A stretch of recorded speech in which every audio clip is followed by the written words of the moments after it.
A rising actor, shot dead by a blank-firing prop gun. Hexum is in surgery right now. He is in critical condition with some type of a wound to his head. A musician electrocuted mid-performance by an ungrounded guitar. I truly believe if he hadn't have got killed when he did, he would be up there with the big guys. He was phenomenal. Their deaths sound like movie scenes, but they were real, suddenly, and horrifying.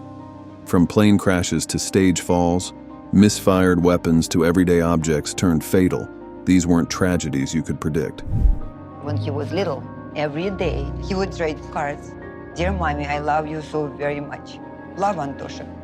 These are the story of all celebrities who died in freak accidents.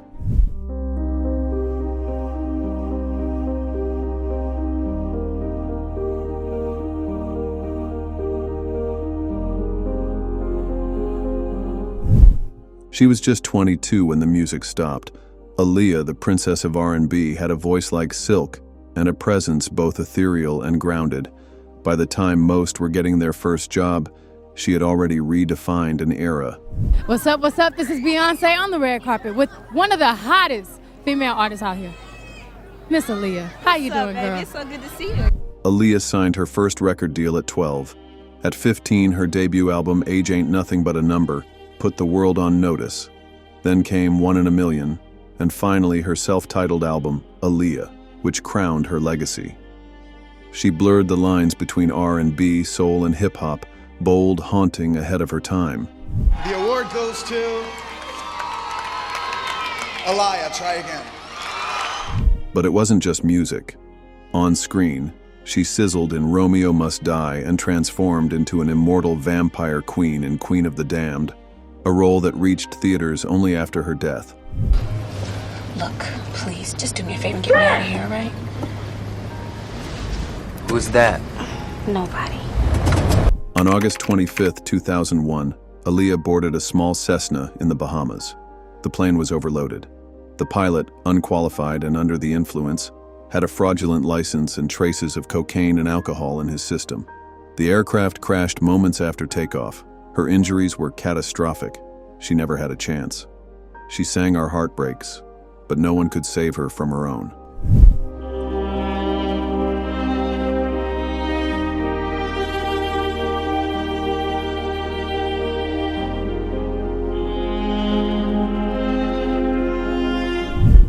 It was supposed to be her big moment. The cameras had stopped rolling, the scene was done, and in seconds, everything changed. Martha Mansfield was just 24, a rising star of the silent film era with over 20 screen credits and a Broadway past that included Little Women and the Ziegfeld Follies. She dazzled in Dr. Jekyll and Mr. Hyde opposite John Barrymore, and was poised for a breakout role in The Warrens of Virginia. But on November 29, 1923, while resting in her car on set in San Antonio, tragedy struck.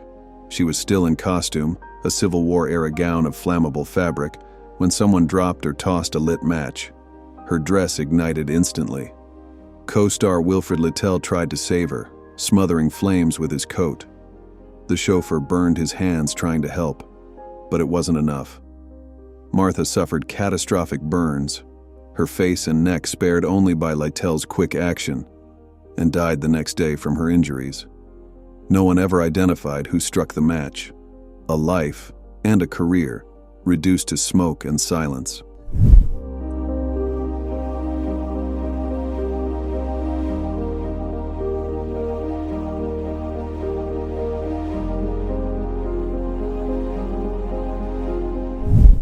It begins with a letter.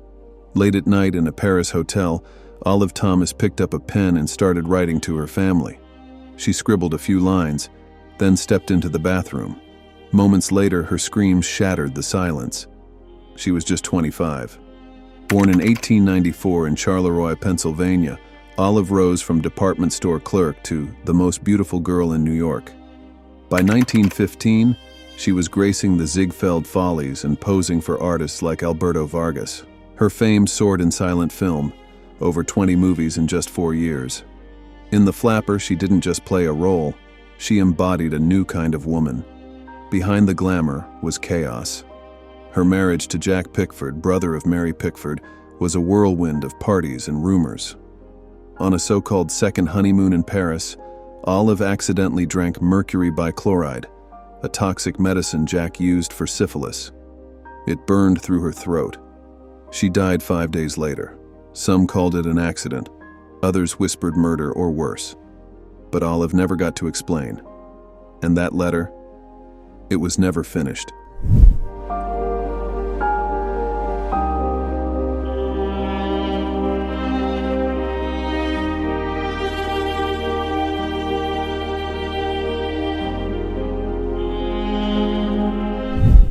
They said he didn't party much.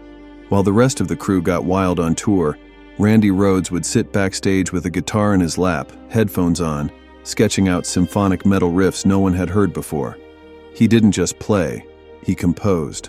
I truly believe if he hadn't have got killed when he did, he would be up there with the big guys. He was phenomenal.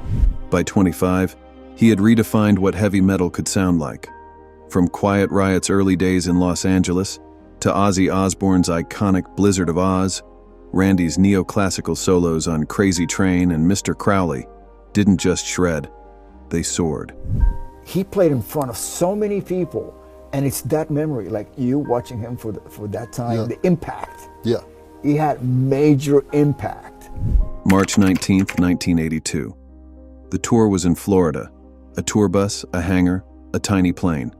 The bus driver, who happened to have a pilot's license, took Randy and a makeup artist for a ride. It wasn't just a ride, it was a reckless stunt. He tried to buzz the bus, twice. On the third pass, the wing clipped it. The plane exploded in seconds. Randy Rhoads, guitar god, gone in a flash of fire. Along with the makeup artist, Rachel Youngblood. His discography, just 17 songs with Ozzy, but each one hits like thunder.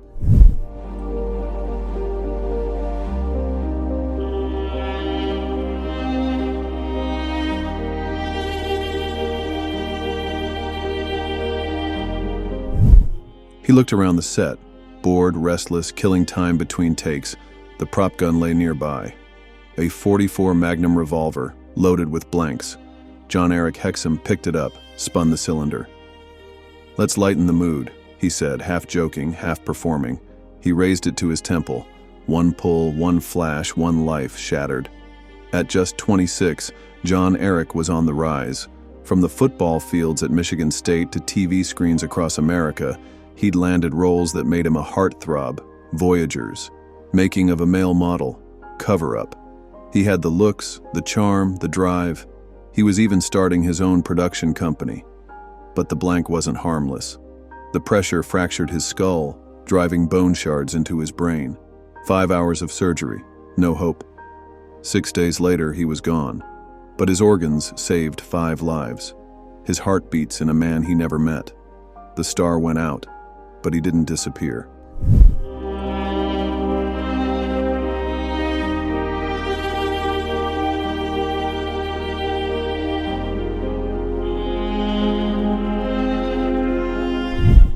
It sounded like a radio ballad gone wrong.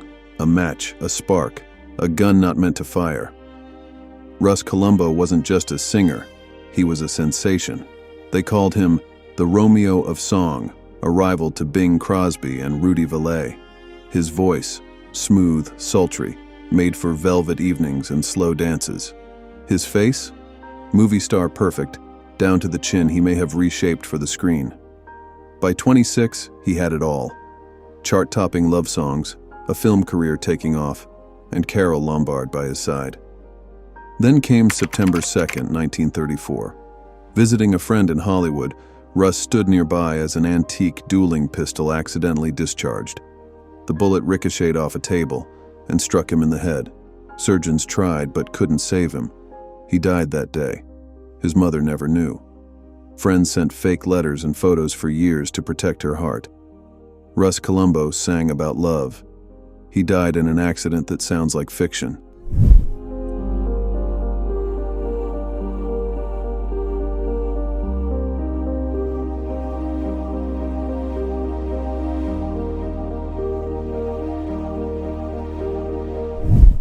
There was no crash, No screeching tires, just silence. Anton Yelchin had stepped out of his car to check the mail. A moment so ordinary, it barely registers. But the gear shift in his Jeep was faulty, a design flaw no one thought could kill. The car rolled backward.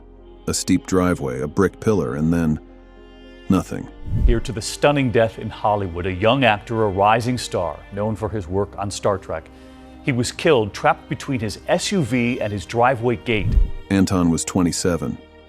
Born in Leningrad, raised in Los Angeles, he was the child of Soviet figure skaters who defected to give him a better life.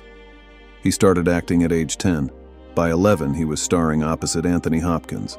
By 20, he was Chekhov in Star Trek. Russian whiz kid, what's your name? Chanko? Cherpov? Ensign Chekhov, Pavel Andreevich, sir. He played Kyle Reese, Charlie Brewster, Jacob, Odd Thomas. He was thoughtful, meticulous, and funny in a quietly sharp way. He made music, he wrote, he read constantly, and he was living with cystic fibrosis, something most people never knew. First thing I consciously said to my folks, I want to do this, I want to make movies.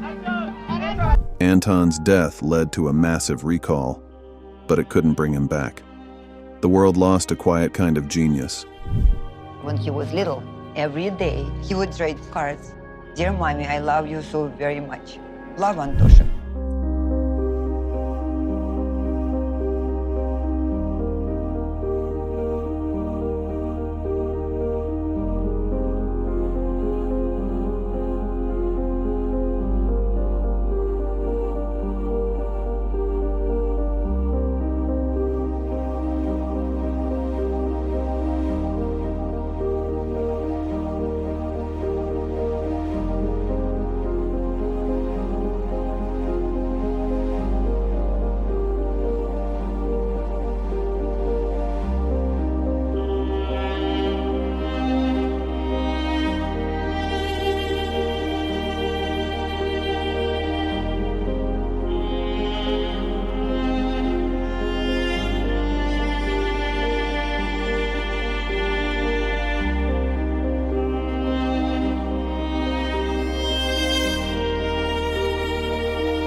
They were stars in their prime, on tour, on stage, on set, and then gone in an instant.